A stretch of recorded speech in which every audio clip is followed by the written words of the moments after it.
Hey guys, welcome to this next Frenergy channel video, and today I'm just going to be showing you guys let me focus this lens a little bit.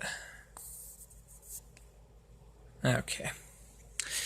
And today I'm going to be showing you guys how to make earth batteries. I could stack this one all the way up, but I just don't feel like cutting all the wire for it right now because I'm not exactly sure what I would even do with the volts.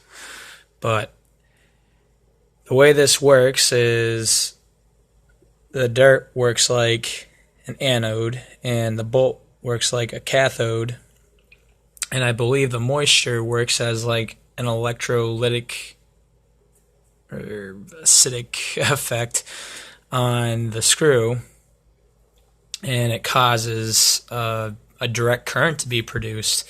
And you can also do this by putting a big bolt into the earth itself, and you will get a consistent 0.8 of a volt.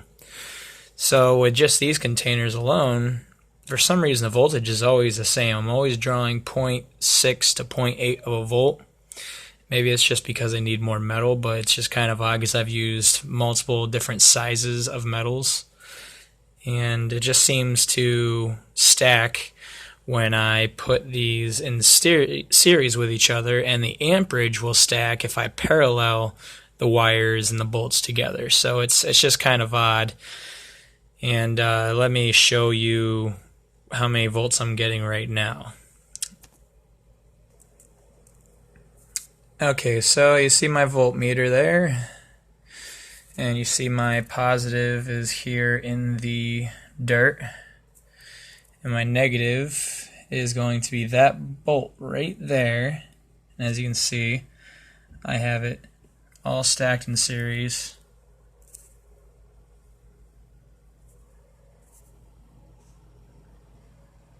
And this is my ending lead right here. So let me show you what happens when I connect the negative to my bolt. Look at that.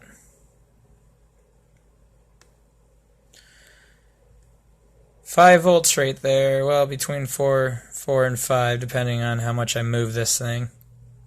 But if I don't move it all, it stays at about 4.98.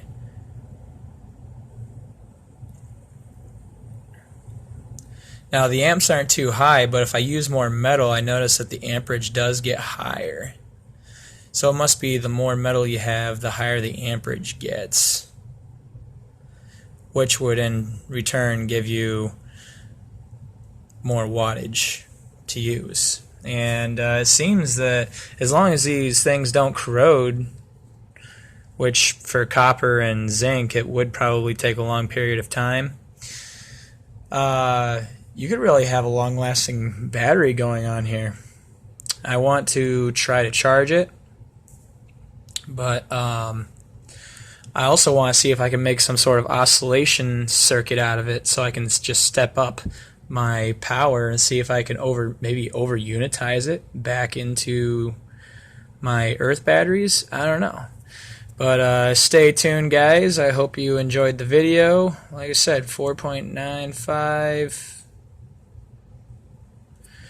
Let's see if there's an alternating current going through there. Yeah, see, there's an alternating current that's going through there too. I don't think there's a frequency. See, it'll spike to a random 300 milliamps or millivolts, or 400. Now it's on frequency, but it's not pulling anything.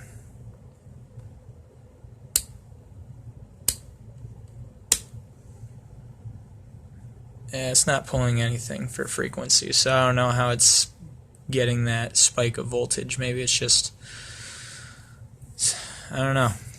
It's a wonder of the universe.